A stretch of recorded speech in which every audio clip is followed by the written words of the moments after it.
श्री शिवाय नमस्तुभ्यम। आज हम बच्च बारस व्रत की विधि जानेंगे और बच्च बारस का व्रत क्यों किया जाता है यह भी जानेंगे। भादो माह के कृष्ण पक्ष की द्वादशी को गोवर द्वादशी, ओग द्वादशी, बच्च बारस आदि नामों से जाना जाता है। धार्मिक मान्यताओं के अनुसार बच्च बारस के दिन गौ माता की पूजा करने से संतान सुरक्षित रहती है और उसकी उम्र लंबी होती है। कब है बच्च बारस और बच्च बारस हम क्यों मनाते हैं, बारस की पूजा कैसे करें, तो आइए आज के इस वीडियो में हम यह सब जानेंगे। भाद्रपद मास के कृष्ण पक्ष की द्वादशी तिथि के दिन बच्च बारस या गो वर्ष द्वादशी का पर्व मनाया जाता है। इस दिन पुत्रवती स्त्रियां या सौभाग्यवती स्त्रियां अपने संतान के स्वास्थ्य और लंबी उम्र के लिए गौ माता से प्रार्थना करती हैं और बछड़े वाली गाय का पूजन करती हैं। इस दिन चाकू से काटी गई वस्तुएं, गेहूं, जौ और गाय के दूध से बनी चीजों का सेवन निषेध है। एक दिन पहले ही रात्रि को बच्च बारस के लिए मूंग, मोठ, चने और बाजरा भिगोकर रख दिया जाता है। इसे भिजोना कहते हैं। इस वर्ष बच्च बारस की पूजा और व्रत 20 अगस्त दिन बुधवार को किया जाएगा। तो जानते हैं कि बच्च बारस का या गो वसु द्वादशी क्यों मनाते हैं, इसके पीछे क्या कारण है। हमारे आराध्य भगवान कृष्ण को गायों से बड़ा प्रेम था।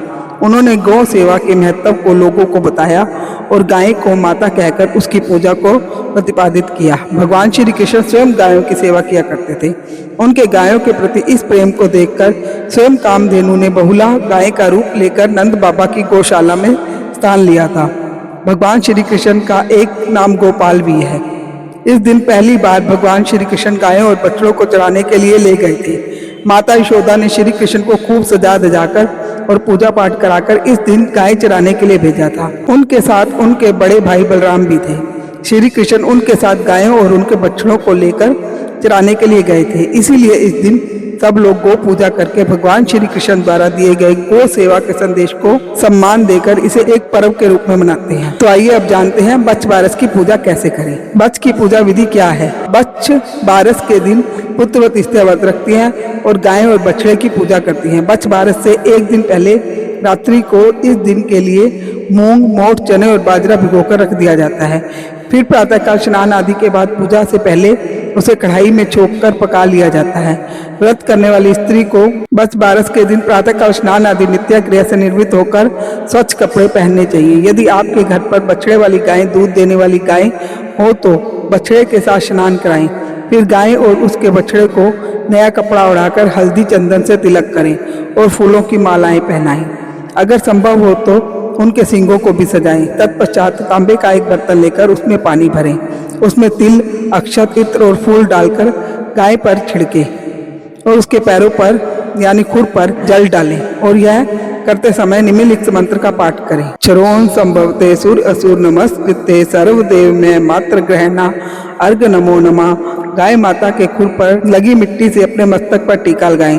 दीपक जलाकर गौ माता की आरती करें। भीगे चने, मूंग, मोठ और बाजरा गाय को अर्पित करें। गो पूजन के पश्चात बच्च बारस की कहानी कहे या सुने। व्रत करने वाली स्त्री बिजोना पर पैसे रखकर अपनी सास या जेठानी को पैर छूकर दे। बच्च बारस के पूरे दिन व्रत रखकर रात को अपने इष्ट देवता का ध्यान और पूजन करके भोजन करें। इस दिन भोजन में गेहूं और जौ नहीं खाना चाहिए और ना ही गाय के दूध से बनी किसी वस्तु का सेवन करना चाहिए। साथ ही चाकू से कुछ भी नहीं काटना चाहिए और ना ही चाकू से कटी किसी वस्तु का सेवन करना चाहिए। इस दिन सब्जी काटना भी वर्जित है। अगर आपके घर पर बछड़े वाली गाय ना हो तो आपके घर के आसपास जहाँ भी बछड़े वाली गाय हो वहाँ इसी विधि से पूजा करें। पूजा के बाद उसके लिए दक्षिणा भी रखें। यदि आपको बछड़े वाली गाय ना मिले तो आप यह पूजा कर सकते हैं। उस परिस्थिति में आप गीली मिट्टी से गाय और बछड़े की प्रतिमा बनाकर उपरोक्त विधि से उनकी पूजा करें। आइए अब हम बच्च बारस की बड़ी प्रचलित कथा सुनते हैं। प्राचीन समय की बात है। एक गांव में एक सास और बहू रहा करती थी। सास बहू धार्मिक थी। नित्य प्रतिदिन मंदिर जाना, पूजा पाठ करना, गौ सेवा करना यह उसकी दिनचर्या का महत्वपूर्ण काम था। उनकी बहू भी बहुत आज्ञाकारी थी। जो भी उसकी सास कहती वो बिना प्रश्न किए उस कार्य को संपादित करती थी। उनके पास एक गाय और बछड़ा था। उस गाय का नाम गेहूं और उसके बछड़े का नाम जोला था। दोनों सास बहू उस गाय और बछड़े से बड़ा प्रेम करती थी और खूब मन लगाकर उनकी सेवा भी करती थी। वो गाय भी बहुत ही समझदार थी। प्रतिदिन चरने के लिए छोड़ने पर शाम को स्वयं ही घर पर आ जाती थी। एक समय सास ने घर पर जौ की बालियां लाकर रखी, परंतु वह बहू को उनके विषय में बताना भूल गई। सास हर दिन की भांति प्रातःकाल उठकर अपने नित्य कर्मों से निवृत्त होकर मंदिर जाने के लिए तैयार हुई और गाय को चरने के लिए छोड़ दिया। मंदिर जाते समय उसने बहू को आवाज लगाकर कहा कि बहू, मैं मंदिर जा रही हूँ, जब तक मैं वापस लौट कर आऊँ तब तक तू जौ लाकर काट कर उबालने के लिए रख देना। बहू को घर पर रखे जौ के विषय में कुछ भी नहीं पता था। उसको अपनी सास की बात सुनकर ऐसा लगा कि उसकी सास ने उसे जोला यानी गाय के बछड़े को काटकर उबालने के लिए कहा है। यह सुनकर वह सोच में पड़ गई कि आज सासू माँ ने कैसी बात कह दी। अगर मैं उनकी बात मानती हूँ तो मुझे इस निरीह बछड़े की हत्या करनी पड़ेगी, जिससे मुझे गौ हत्या का पाप लगेगा। लेकिन अगर उनकी बात नहीं मानती हूँ तो उनके कहे अनुसार नहीं करती हूँ तो उनकी अवज्ञा होगी। यह भी मेरे लिए पाप के समान ही है। वो इसी धर्म संकट में उलझी बैठी थी। बैठी बैठी यही सोचे जा रही थी कि क्या करे क्या ना करे। अंत में उसने सास की आज्ञा का पालन करना ही अपना धर्म जाना और गाय के बछड़े जोला को काटकर बर्तन में उबालने के लिए रख दिया। परंतु उस बछड़े की हत्या करके उसके मन को बिल्कुल भी चैन नहीं मिल रहा था। उसका दुख मानकर बस रोई जा रही थी। जब उसकी सास वापस आई तो उसकी आंखें घर का दृश्य देखकर आश्चर्य में फटी रह गई। घर में खून ही खून फैल रहा था। जहाँ खून के धब्बे देखकर उसने अपनी बहू को आवाज लगाई। उसकी बहू रोती उसके सामने आ गई। तब सास ने उससे पूछा, वह घर में खून कहाँ से आया? तब बहू ने सास को उसकी आज्ञा याद कराई और कहा कि यह रक्त जोला का है। मैंने आपके कहे अनुसार उसको काटकर उबालने के लिए रख दिया है। बहू की बात सुनकर सास ने उसे कहा कि मैंने तुम्हें घर में रखे जौ काटकर उबालने के लिए कहा था, ना कि गाय के बछड़े जोला को काटकर उबालने के लिए कहा था। यह सुनकर बहू अपनी सुध बुध खो बैठी। उसकी सास का भी दुख के मारे बुरा हाल हो गया। तब सास ने हिम्मत करके अपनी बहू को संभाला और उस अपने साथ अपने इष्ट देव के मंदिर ले गई। वहां पहुंचकर दोनों सास बहू हाथ जोड़कर उनके आगे खड़ी हो गई। उनके सामने बारंबार माथा टेक कर नाक रगड़कर बहू की इस गलती के लिए क्षमा मांगने लगी। सास ने कहा, हे प्रभु, मैंने सदा ही आपका ध्यान और पूजन सच्ची श्रद्धा और भक्ति के साथ किया है, हमेशा धर्म का पालन किया। मेरी आपसे विनती है कि यदि मेरी बहू ने यह सब जानबूझकर किया है तो उसे सजा दो।